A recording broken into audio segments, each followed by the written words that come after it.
Story చెప్పనా? Okay. ఒక ఊర్లో ఒక రాజు ఉండేవాడు. ఆ రాజుకి 7 మంది కొడుకులు. 7 మంది కొడుకులు ఒకసారి వేటకెళ్ళారు. ఓకేనా? వేటకెళ్ళి 7 చేపలు తెచ్చారు. ఓకేనా? ఆ తర్వాత చేపలన్నీ ఏం చేశారంటే ఎండలో ఎండబెట్టారు. అన్ని చేపలు ఎండుతాయి అన్నమాట. ఒక్క చేప ఎండలేదు. చేప దగ్గరికి వెళ్ళి చేప నువ్వెందుకు ఎండలేదు అని అడుగుతాడు ఆ రాజు.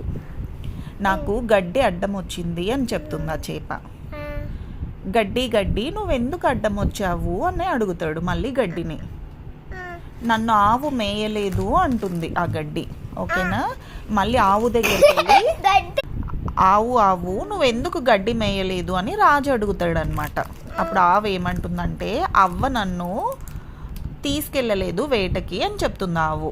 అప్పుడు అవ్వ దగ్గరికి వెళ్ళి అవ్వ నువ్వు ఆవును ఎందుకు తీసుకెళ్ళలేదు వేటకి అంటే అవ్వ ఏం చెప్తుందంటే మా బాబు ఏడుస్తున్నాడు అని చెప్తుంది.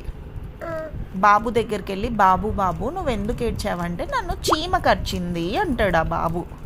అప్పుడు చీమ దగ్గరికి వెళ్ళి చీమ నువ్వు ఎందుకు కరిచావు అంటే నా పుట్టలో చేయి పెడితే నేను కరవనా ఏంటి అంటుంది. అంతే స్టోరీ. బాగుందా లీచి? నీకు ఇంకో స్టోరీ కావాలనా? ఇంకో స్టోరీ కోసం ఇంకో రోజు వెయిట్ చేయాలి మరి. ఓకేనా?